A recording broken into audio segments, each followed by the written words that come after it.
Hello, everyone. I extend all of you a very warm welcome and invite you all to join me in this session on literature from the Northeast.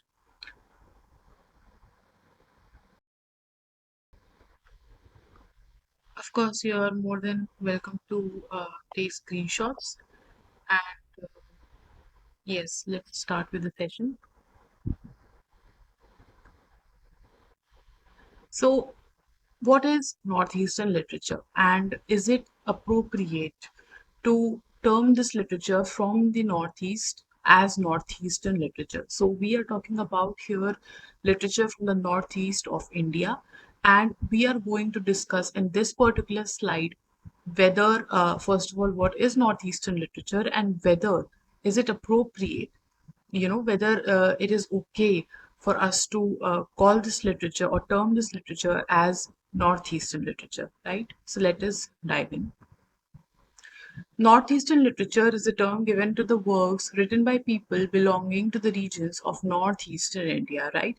So, this region, let me inform all of you, those who do not know perhaps, that the northeast of India consists primarily of the following states: Manipur, Sikkim, Arunachal, Assam, Meghalaya, Tripura, Nagaland, and Mizoram. Okay. Sikkim is a brother state, and the rest of the states are known as the seven sisters. Okay, so this is a very basic information that we all know from the very beginning. So, Northeastern literature in the present times, it is a relatively new area for study, and this term, this Northeastern literature term, is used to denote uh, the works that are written by those people who are the natives of the northeastern regions of India and who write about basically who live there, who exist there, and who write about what is it to be a part of that region and the culture, the dynamics, the way of life, the events, the identity of these people. Because see, they live life where there are many conflicts as well, and their culture is something which is very much different than the rest of the India. Okay, so we'll dive into that aspect very much in detail later on also. At this point,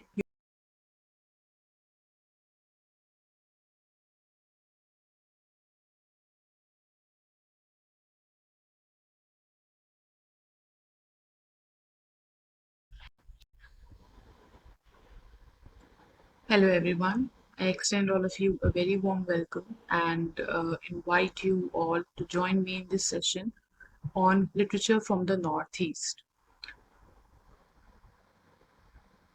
I'm happy to tell you all that you all can very much take screenshots and keep these slides.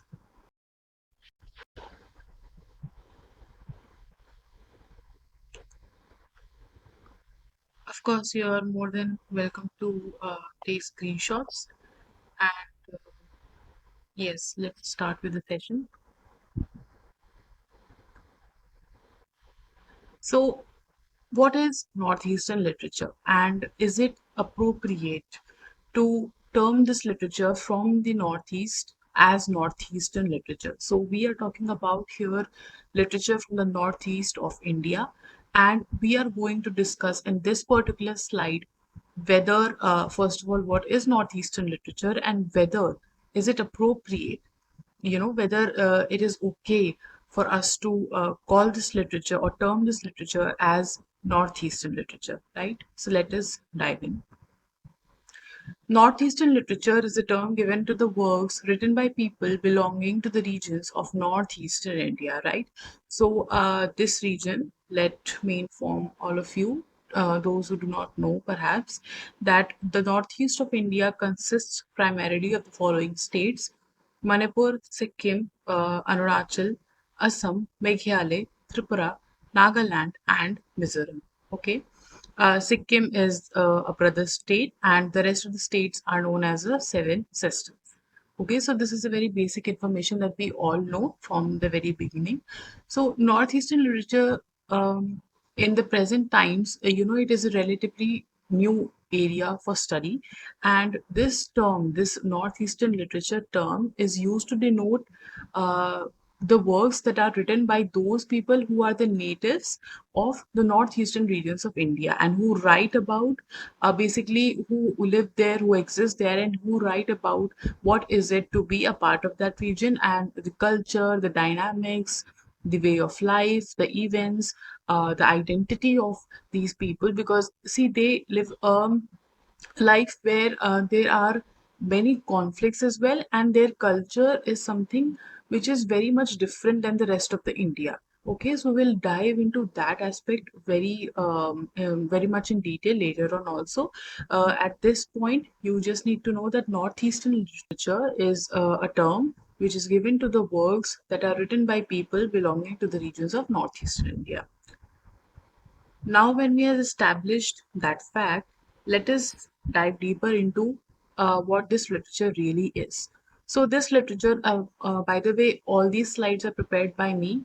I have taken some references from some research papers, from some books, and I have quoted from Wikipedia and such sources, and I've quoted them, and I've given the proper citation. So this whole slide is prepared by me, and that is why I'm going to discuss with the help of these slides.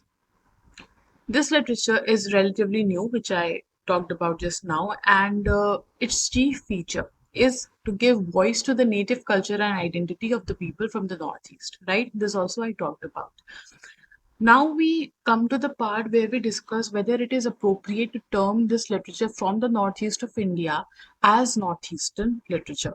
Let us see what Mamang Dai, she is a very famous author and she has also received the Padma Shri and the Sahitya Academy Award as well. Um, so she was talking to Jaideep Sarangi in a 2017 interview, and she, claimed and asserted her point in that interview that it is a misnomer. Misnomer means here in this context that it is inaccurate to term the entirety of the Northeastern literature as Northeastern. Because why? Because the Northeast, I'll tell you beforehand, the Northeast is a region where there are so many tribal cultures, where there are so many cultures existing at one place at one time, and so many people are producing works with so many different experiences. Okay, so you cannot possibly term this entirety of the body of work as one literature, because it carries so many experiences, so many events, so many different discourses, and it will be very ignorant of us to term this huge body of work, which is so different and so distinct and carries so many different elements, as Northeastern. Because it is basically better to call it literature from the Northeast, or even that term is not very much suitable. I think we still need to come up with a term which aptly depicts the essence of what the works from the Northeast really carry. So for the for this present discussion, we will term it as literature from the Northeast, right? So in this interview, what Mamang Dai has said, we have established that, and the answer to this claim by Dai can also be found in the argument which Chandra and Das established in their book Ecology, Myth, and Mystery. Okay, so they talk about contemporary poetry in English from the northeast of India, and there what they say. So in this work, the authors claim that India's northeast has the following types of varieties, and this is what they have said in their book: ethnic, linguistic, literary, cultural. I will also add, and ethnic constitutes the tribal varieties, the tribal cultures. There's so many tribal distinctions that are there, but it is to be kept in mind that tribal foundations and tribal heritage is basically the essence of the culture, of the tradition that we see in the northeast. Okay, because these tribes form the very basis of the cultural foundation of the northeast at present also. So,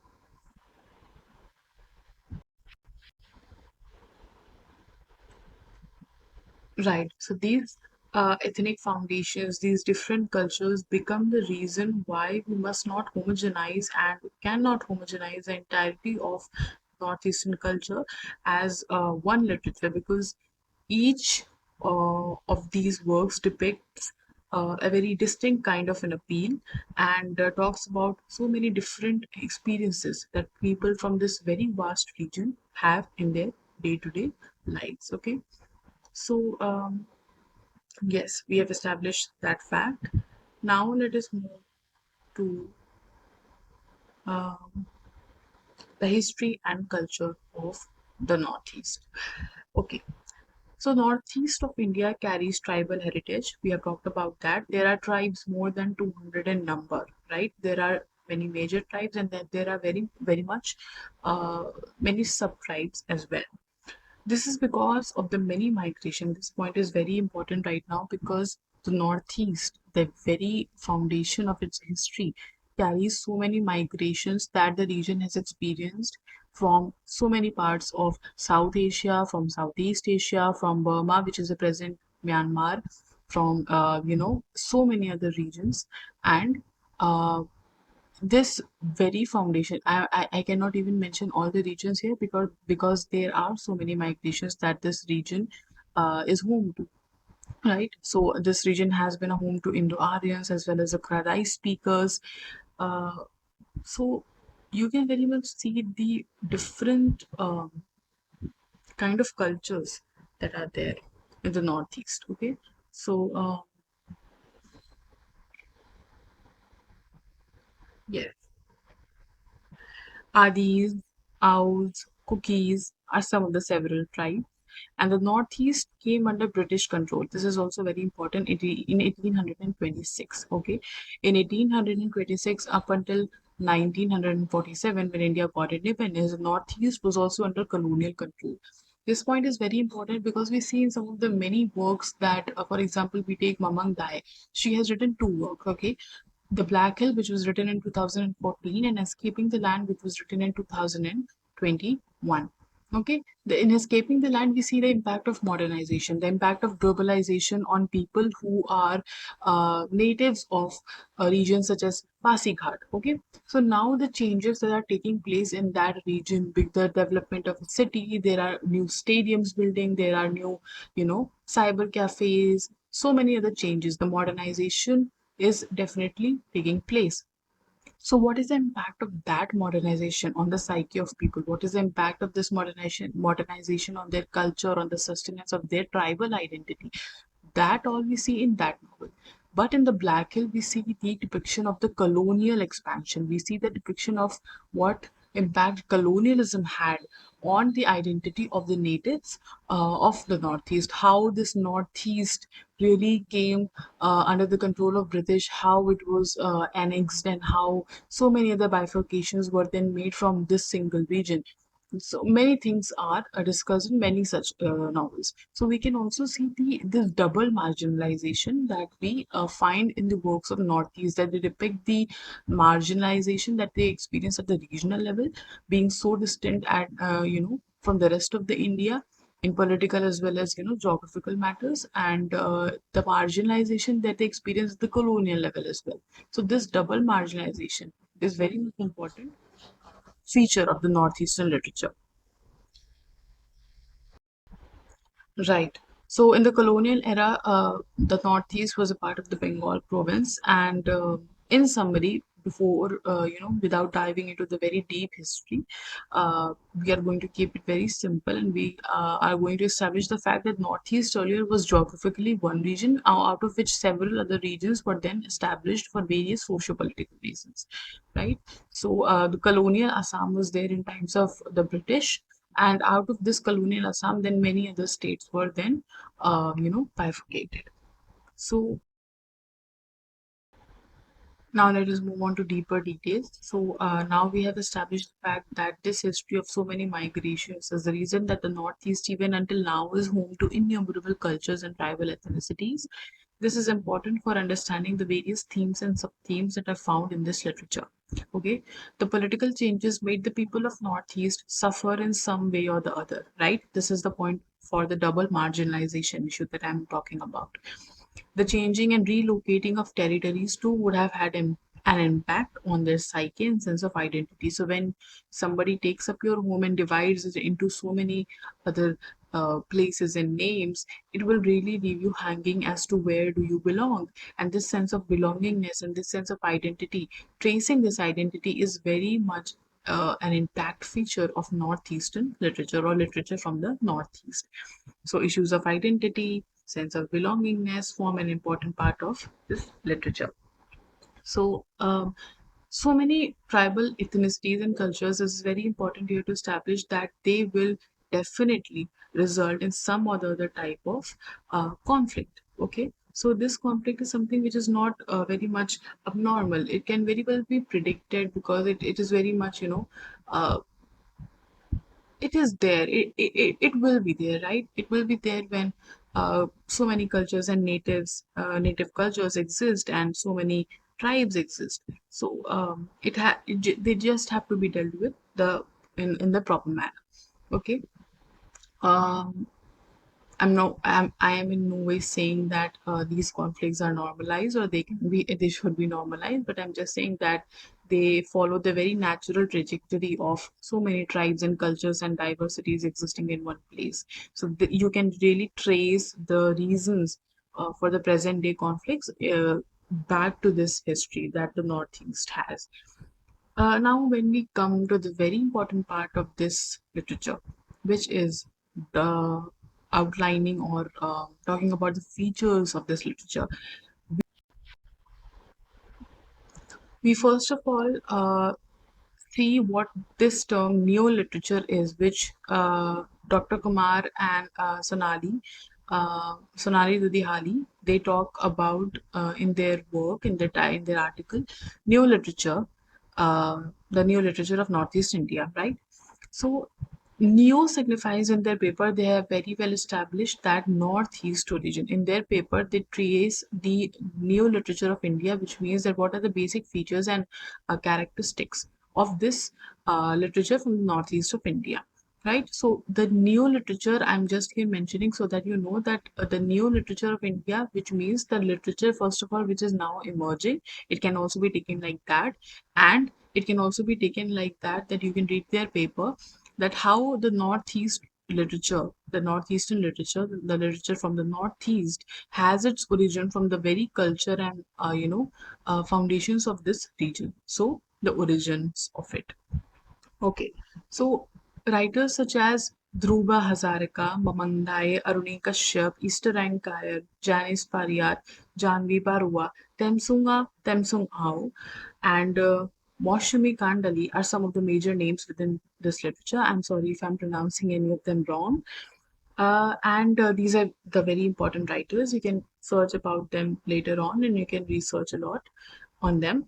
And Northeast India's literature has nature as an important element. This is very important. This is a very first feature of this literature that we find um, in the works of Northeastern literature or literature from the Northeast. Nature really plays a very important role, and nature is a savior in these works. Nature has a life. Nature has a character-like energy, and so yes, so this is a very important feature of this literature. And then when we talk about other features, people's connection with their land carries an equal importance, and it is here that Northeastern literature forms a resemblance with African literature, because we see in African literature where we read many works, and we see that Weep Not Child, for example, Nagugi Pathiango, we see that the importance of land carries very primal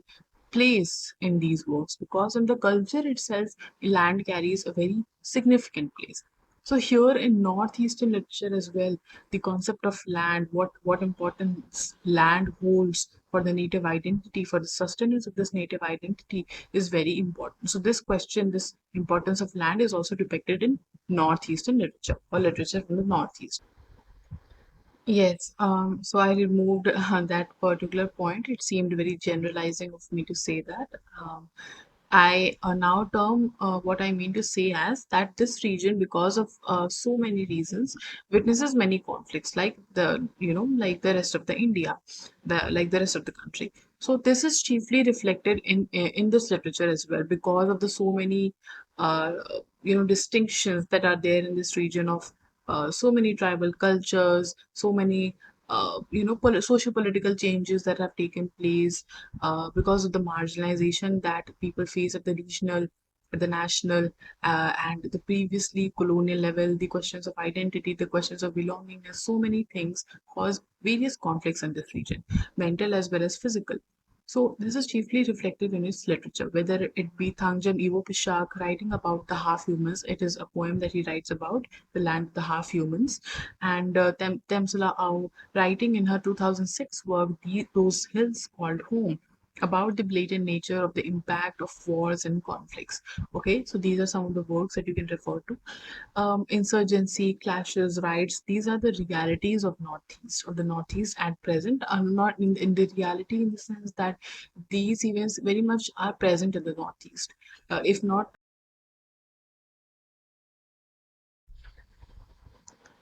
to take an example for explaining how this belief in dreams, omens, visions, legends finds cultural importance, and it becomes an aspect for cultural reassertion and as reassertion of cultural identity. I take the example of the depiction of shaman culture, right? Shaman culture has been depicted and has been termed as deranged and, has been termed evil in the eyes of many Western, in the eyes of many,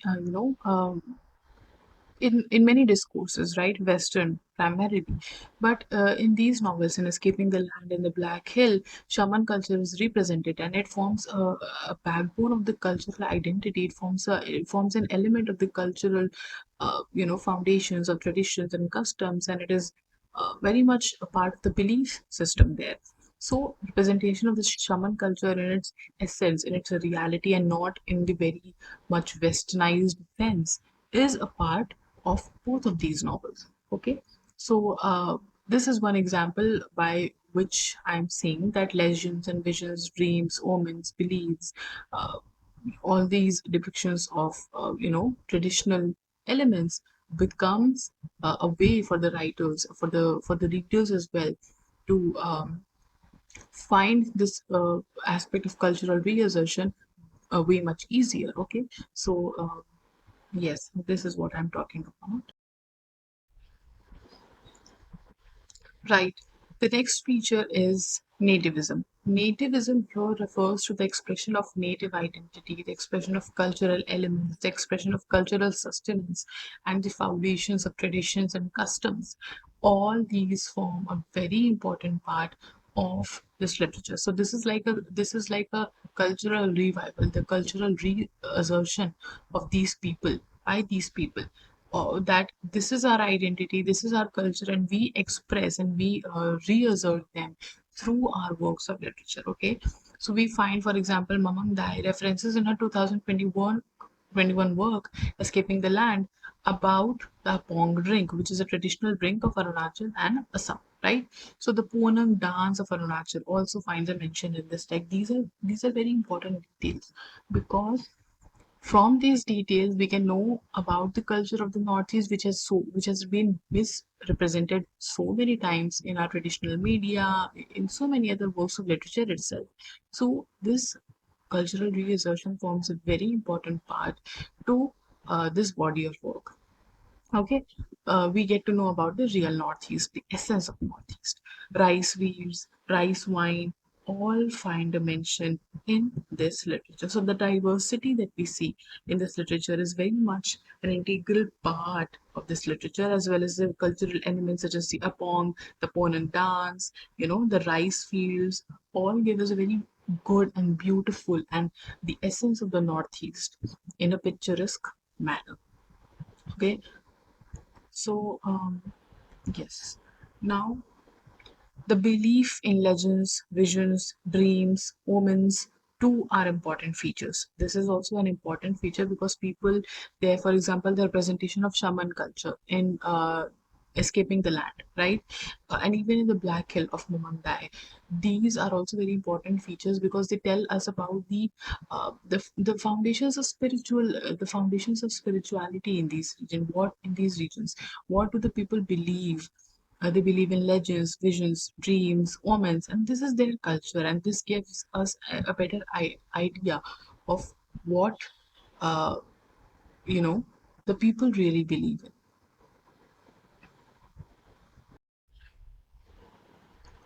Of what importance really uh, do these legends, visions, dreams, omens, these traditional kind of customs and beliefs have in the lives of people? So this becomes a reality. This becomes an extension of their reality, right? And we get to know about the region in its very sense. We get to know about the tribal foundations in its detail, right? So this is followed by a belief of the people that people there believe in the human divine bond again, which I'm talking about spirituality, and the human bovine bond as well, which is the bond with creatures and animals. Nayak has talked about in his 2020 work, and I think the page number is 91. You can check. You can check that. Okay. Another feature of this literature is that it depicts the conflict between tradition and modernity, right? It depicts the conflict between the traditional roots that people want to sustain and the modernity that they are, facing. The modernity, rather, which is imminent in the future, the modernity which is coming, the modernity which is very much visible. So, on on one hand they want the modernity, right? All of us want modernity, all of us want to excel in life, but at the same time we can relate this very much to our own lives, that we also want to trace back our roots, trace back our traditions and stick to those traditions. So this conflict, this inability of people to accept these changes, because the people from the northeast value their tribal culture up until now. They, it is very important, it is a very important, a very integral part to their sustenance, which is why they have a greater difficulty in accepting these changes of globalization and the ill impacts of globalization, rather, on their cultures, on the way people live, on the way people perceive things. Okay. So the conflict between tribal roots and its continued loss is also present in the stories. The works show the present regional as well as the past colonial exploitation perfectly, which I have already talked about.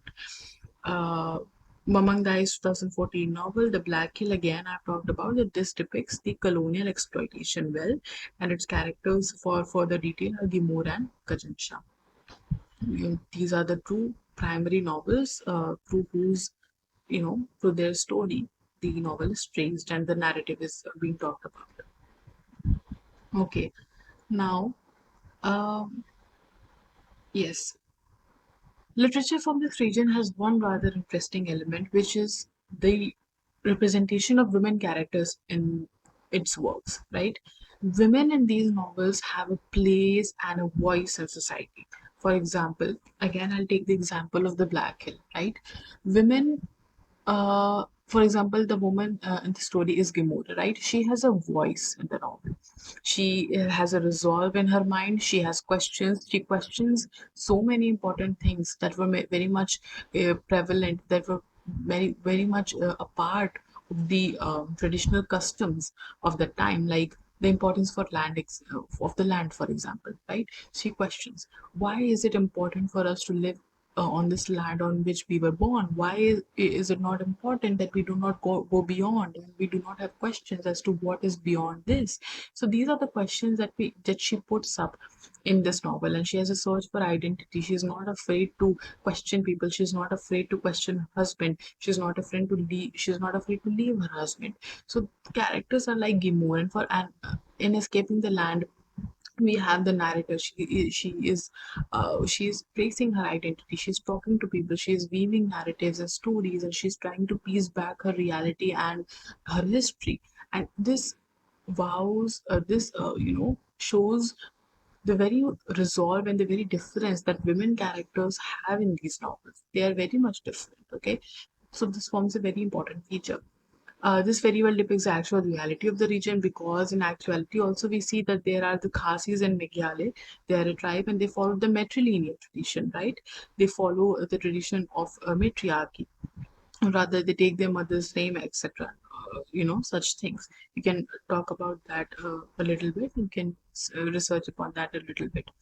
So another interesting element is the inclusion of travel by the characters. This is very important. This is what we see in Escaping the Land, where the character, with the narrator, for example, is tracing back her identity with the motive of travel. Many of the characters in the novel, and many of the characters in the Black Hill also, in that 2014 novel, use travel as a means of tracing their identity, as a means of relocating their identity and finding their sense of belongingness. Okay, so travel is a very important motive and a very important symbol and a very important aspect of these novels. Okay, so yes, we have talked about travel and how it is important for tracing the identity. Now, yes. So now we have reached the conclusion of this entire session. And what we have derived that Northeast is a representation of the realities of its people. Okay. It carries elements of nature, identity, belongingness, land, culture, nativism, resistance to change, desire to go back to roots, desire to sustain the tribal heritage, as well as a depiction of the present and the past conflicts and why these conflicts take place in the first hand. Uh, this body of literature is vast and thus cannot be termed homogeneous. By homogeneous, I mean that this work of literature, this body of literature rather, is cannot simply be termed as Northeastern literature because it carries so many different elements and it carries so many different voices and experiences. And that is why it will be ignorant of for us as readers, as students, as critics to term this entirety of literature as Northeastern literature. It can be analyzed from the perspectives of ecology, eco-criticism, post-colonialism, as well as anthropology. Okay, so this is what this session primarily talks about. I hope I was able to help ease your doubts and to give you a little bit of information about it. You can very much form your own conclusions from the lecture and drop them down in the comments, and you can follow me for more.